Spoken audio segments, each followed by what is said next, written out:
बच्चों, अभी तक हमने संवेग तथा न्यूटन के द्वितीय नियम के बारे में जाना, लेकिन वो थी सारी थ्योरेटिकल बातें। हमने उसके बारे में क्या वक्तव्य था, क्या बातचीत थी, क्या स्टेटमेंट था, ये सब जान लिया। अब हमें जानना है कि किस तरीके से न्यूटन के सेकंड लॉ को यूज करके क्वेश्चन किए जा सकते हैं, और ये करेंगे अभी हम। तो इसके लिए क्या गणितीय प्रयोग हैं न्यूटन के द्वितीय नियम पर, वो जानेंगे। बच्चों, मैं हूं सिद्धार्थ हरिदास और आप देख रहे हो बच्चों व्युत्पत्ति चैनल।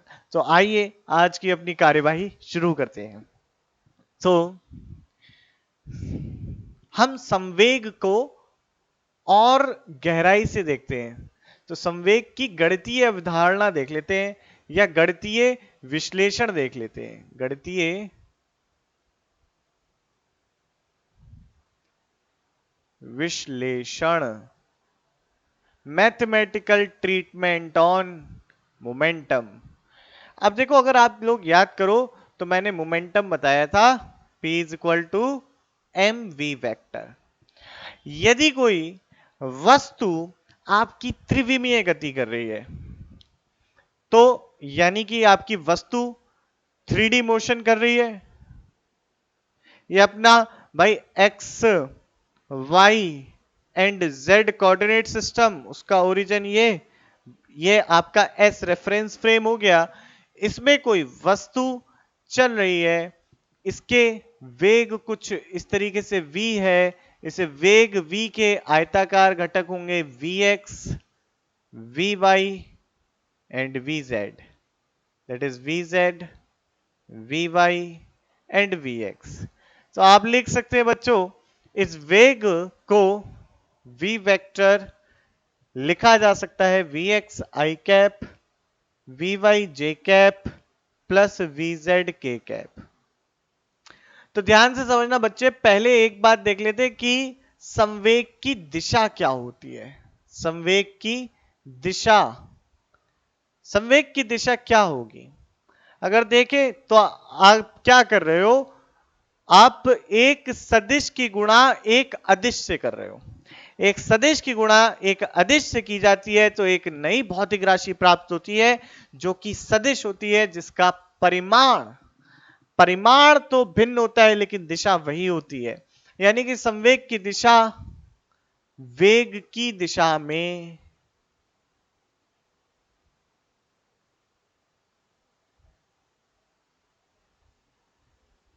होती है।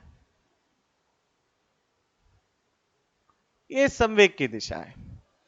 वेग की दिशा के अंदर अगर मैं लिखना चाहूं तो p vector m v vector m v x i cap, v y j cap, v z k cap. बेटा ये हो गया आपका m v x i cap, m v y j cap, m v z k cap. बेटा ये क्या हो गया? ये हो गए आपके, ध्यान से देखो, संवेग के घटक। क्या हो गए बच्चे? संवेग के घटक। अब क्या होगा संवेग के घटक? आप इस वेक्टर को लिख सकते हो p vector P x i cap, P Y j cap, P Z k cap. P x क्या है? संवेग का एक्स अक्ष में घटक। ठीक है। आपका पी वाई क्या है? संवेग का वाई अक्ष में, वाई अक्ष में घटक। आपका बेटा पीजेड क्या है? संवेग का जेड अक्ष में घटक। समा एकदम आसान बातचीत है। तो हमें समझ में आया कि संवेग की दिशा वही दिशा होती है जो वेग की दिशा होती है, किंतु परिमाण अलग होता है। ये आपका संवेग हुआ बेटे। अब क्या संवेग मेरी एक सापेक्ष राशि है या नहीं है? मतलब क्या संवेग हमारा निर्देश फ्रेम पर निर्भर करता है? इस बारे में जानते हैं। इससे पहले आप इसको नोट करिए। तो बच्चों, संवेग को आप ध्यान से देखें बराबर है m इंटू वी। आपका v जो है ये निर्भर करता है कि प्रेक्षक करता कैसा है। यानी कि अगर मैं किसी वस्तु को स्थिर होकर देखूंगा तो उसकी वेग को कुछ और बताऊंगा। यदि मैं खुद गतिमान हूं तो मेरे लिए उस वस्तु की गति भिन्न होगी और उसका वेग अलग होगा, और मेरे लिए उसका वस्तु का संवेग अलग होगा। तो आपकी संवेग एक सापेक्ष राशि है, यानी कि रिलेटिविस्टिक क्वांटिटी है।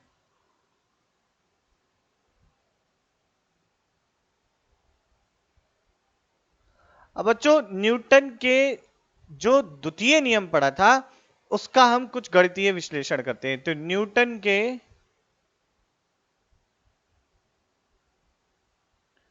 द्वितीय नियम का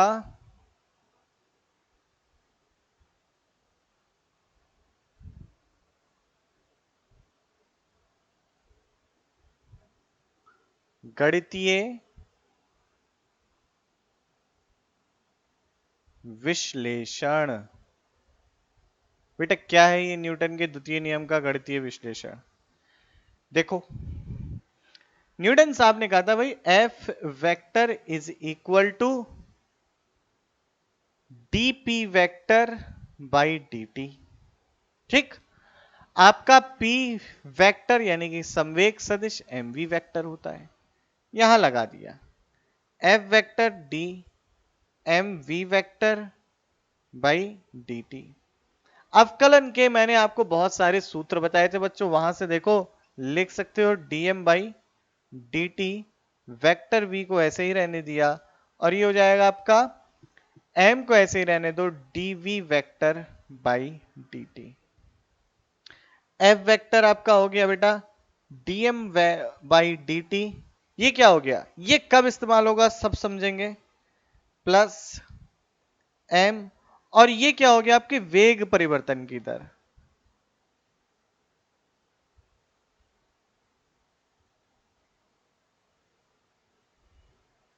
जो क्या होता है आपका त्वरण, त्वरण सदिश।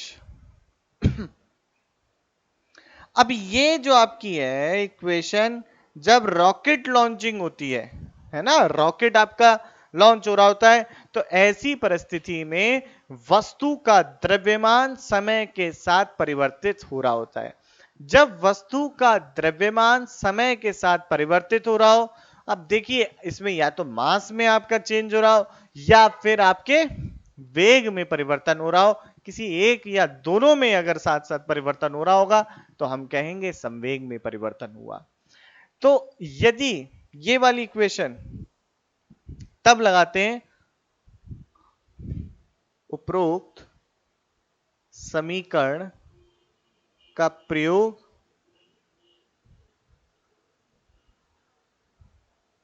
तब करते हैं जब समय के साथ वस्तु का द्रव्यमान परिवर्तित हो रहा हो।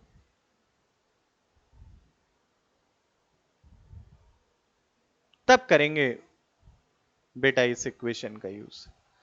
अगर बेटा वस्तु का द्रव्यमान अगर निश्चित है, अगर वस्तु का द्रव्यमान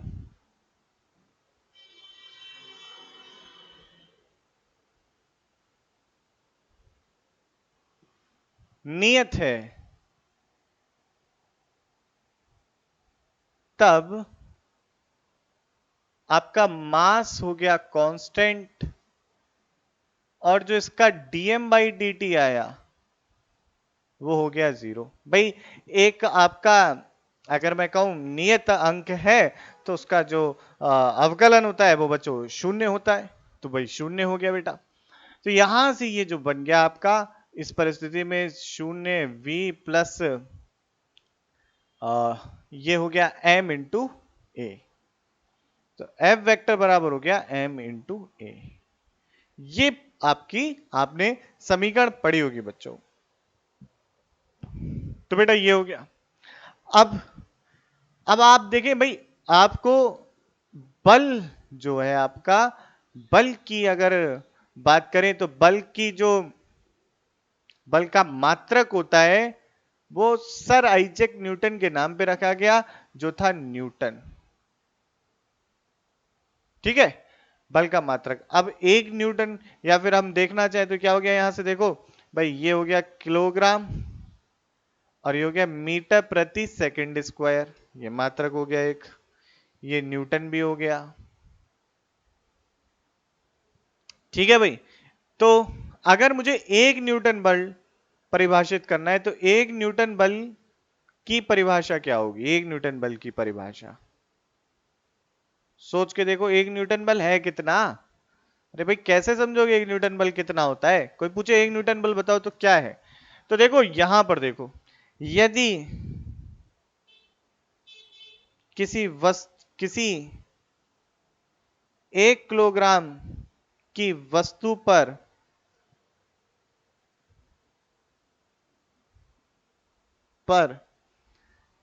बल लगाने से बल लगाने वस्तु पर बल लगाने से उसमें 1 मीटर प्रति सेकंड स्क्वायर का त्वरण उत्पन्न हो या त्वरण हो, तो उस बल का मान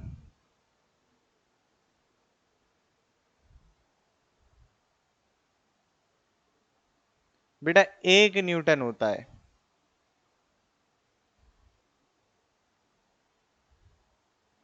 यह आपका बेटा 1 न्यूटन परिभाषित हो गया। तो उस वस्तु जो बल लगाया वो आपने 1 न्यूटन का लगाया।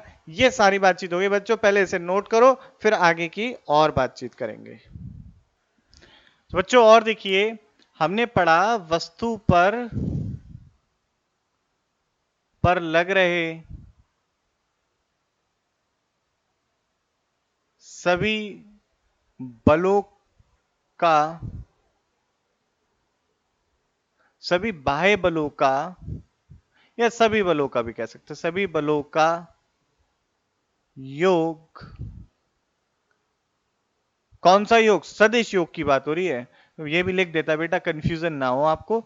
बलों का सदिश योग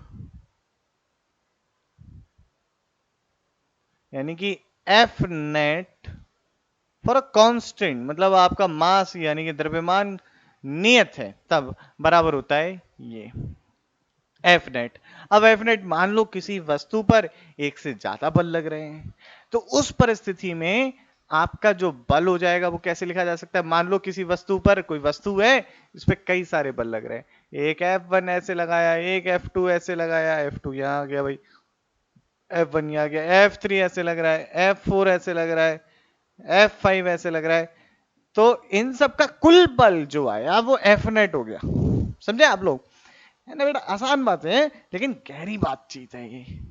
F1 प्लस F2 ये जो आया ऐसा सदिश, तो F नेट को क्या लिख सकते हैं बेटा, F नेट यानी कि कुल आपका जो बल है वो लिखा जा सकता है F1 plus F2 plus F3 plus F4 ऐसे Fn।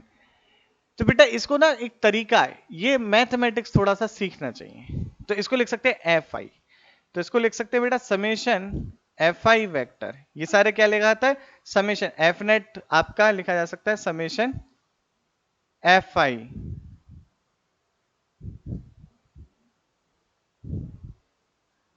I is 1 to n, ये इस तरीके से इस चीज को लिख देते हैं एफ आई, एफ नेट हो गया। अब बेटा ये बराबर होता है आपका एम ए वेक्टर, ठीक, ये हो गया। अब आपका त्वरण सदिश भी तो ऐसे लिखा जा सकता है ए x i cap plus A y j cap plus A z k cap, इस तरीके से लिखा जा सकता है। अब अगर मैं एफ आई बल की बात करूं तो एफ आई बल को भी तो लिख सकता हूं मैं f i i cap, f i y j cap, f i z k cap. तो मैं इन दोनों का, इसे मैंने समीकरण 1 लिखा, इसे समीकरण 2 लिखा, इसे समीकरण 3 लिखा। तो समीकरण 1 2 3 को ध्यान से देखिए, तो इसे हटा देता हूं ताकि अपनी मैथमेटिकल एनालिसिस यहां होती रहे। तो देखें क्या होगा। मैंने यहां रख दिया बेटा आपके ये, तो क्या हुआ, summation f I x i cap, इसको ऐसे ही लिख देते, इसका आप समझ लीजिए सारे बलों का योग है, बार बार वो नहीं लिखते, बात समझ में आती है। फिर इसके बाद यहां पर ये रख रहे हैं ना पूरा, तो ये हो जाएगा plus summation f i y j cap. यानी कि इस बात का मतलब क्या है, जितने भी बल लग रहे हैं उनके एक्स घटक होंगे, उन सब का हमने योग कर लिया, तो वो आया जो कुल बल है उसका एक्स घटक। ठीक, जितने भी बल लग रहे थे उनके एक्स अक्ष की दिशा में बेटा घटक होंगे, उन सभी का हमने क्या कर लिया, योग कर लिया, और उसके बाद जो कुल बल आया उसका एक्स घटक मिल गया। इसी तरीके से वाई दिशा में जितने भी बल लग रहे थे उनकी बातचीत कर ली, इसी तरीके से जेड दिशा में जितने भी बल लग रहे थे उनकी बातचीत कर ली, और ये बराबर बेटा आपका आ गया m a x i cap a y j cap a z k cap, ये आ गया आपका। इसको और क्या लिख सकते हैं, अगर मैं आई कैप जे कैप और के कैप के जो गुणांक हैं उनकी तुलना कर लूं तो मैं लिखूंगा एक्स, यानी कि एक्स दिशा में जितने भी बल लग रहे हैं, यानी कि मैं कहूं बल के जितने भी घटक एक्स दिशा में उनका योग बराबर होगा वस्तु का द्रव्यमान गुणा वस्तु का एक्स अक्ष की दिशा में त्वरण का घटक। इसी तरीके से वस्तु की जितने भी बल लग रहे हैं वस्तु पर, उनकी वाई दिशा में जो घटक आया उनका योग बराबर होगा वस्तु का द्रव्यमान गुणा वस्तु के त्वरण का वाई दिशा में घटक। इसी प्रकार से वस्तु के जो जेड दिशा में, या कहूं वस्तु के जितने भी बल लग रहे हैं उनका जो जेड कंपोनेंट है, जेड अक्ष के दिशा में जो घटक है उनका योग बराबर होगा एम ए जेड के। तो बेटा ये चीजें हमें एक और बात पता चली, और इसी का हम प्रयोग करके बहुत सारे सवालों को हल करेंगे। अगर मैं कहूं कि वस्तु का त्वरण शून्य हो जाता है, वस्तु का त्वरण शून्य है, या मैं कहूं वस्तु का एक्स अक्ष की दिशा में त्वरण शून्य है, तो वस्तु पर लग रहे एक्स अक्ष की दिशा में जितने भी बल हैं या बलों के घटक हैं उनका जो वेक्टर सम होगा, सदिश योग होगा, वह शून्य आएगा। तो वस्तु एक्स अक्ष की दिशा में साम्य अवस्था में है। ये बहुत सारी बातें हैं जो हमें सीखनी है अभी। इसी तरीके से और बातचीत है बच्चे, इसे पहले नोट करो, इसकी मदद से हम कई सारे प्रश्न हल करेंगे। जब प्रश्न करेंगे तो इस कंसेप्ट का इस्तेमाल करेंगे, कैसे लगाएंगे सब सीखेंगे एक एक करके। अभी और जानते हैं न्यूटन के द्वितीय नियम से क्या क्या जान सकते हैं। ठीक है, तो इसे नोट करिए पहले बच्चों। अब एक प्रश्न है आप लोगों के सामने, और ये ज्यादातर प्रश्न पूछा जाता है स्कूल के एग्जाम में, और हमें पता भी होना चाहिए हमारे ज्ञान के लिए। प्रश्न क्या है, न्यूटन के द्वितीय नियम की सहायता से प्रथम नियम को सिद्ध करें।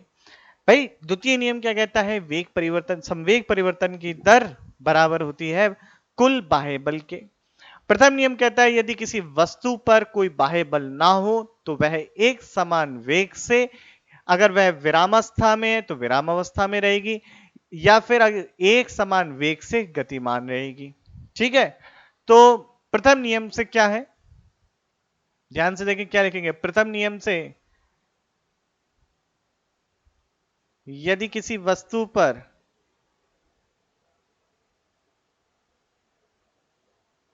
कुल बाह्य बल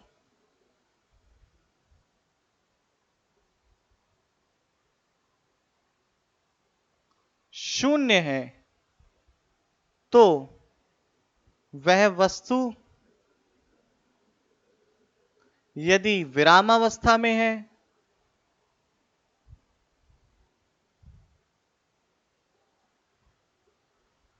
तो विरामावस्था में रहेगी,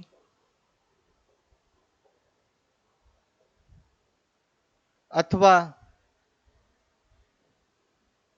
गति की अवस्था में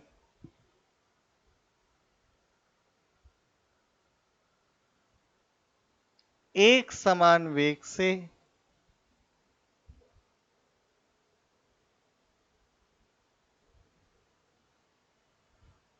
से एक सीधी रेखा में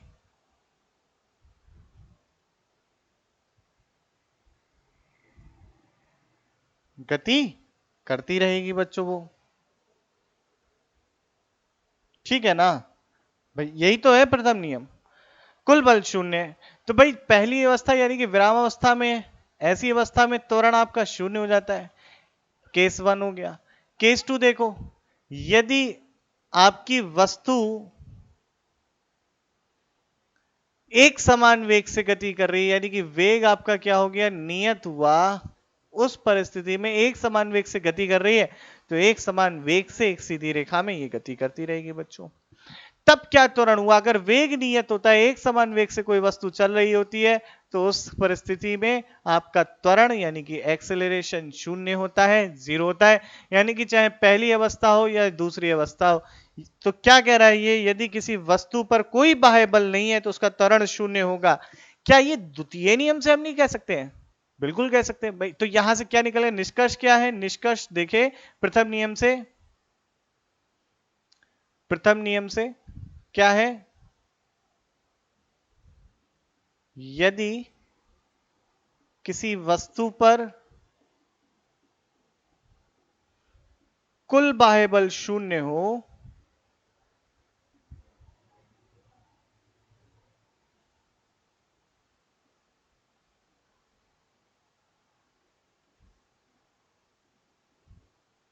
तो उसका त्वरण शून्य होता है। हम अगर यह सिद्ध कर दें कि यदि किसी वस्तु पर कुल बाह्य बल शून्य हो तो उसका त्वरण शून्य होता है, तो हमारा प्रथम नियम सिद्ध हो गया भाई। अगर हमने ये सिद्ध कर दिया, यही निष्कर्ष तो है प्रथम नियम का। तो यदि हमने ये सिद्ध कर दिया कि यदि किसी वस्तु पर कुल बाह्य बल शून्य हो, तो बेटा हमारा ये प्रथम नियम सिद्ध होता है। तो द्वितीय नियम से देखो क्या लिखते हैं,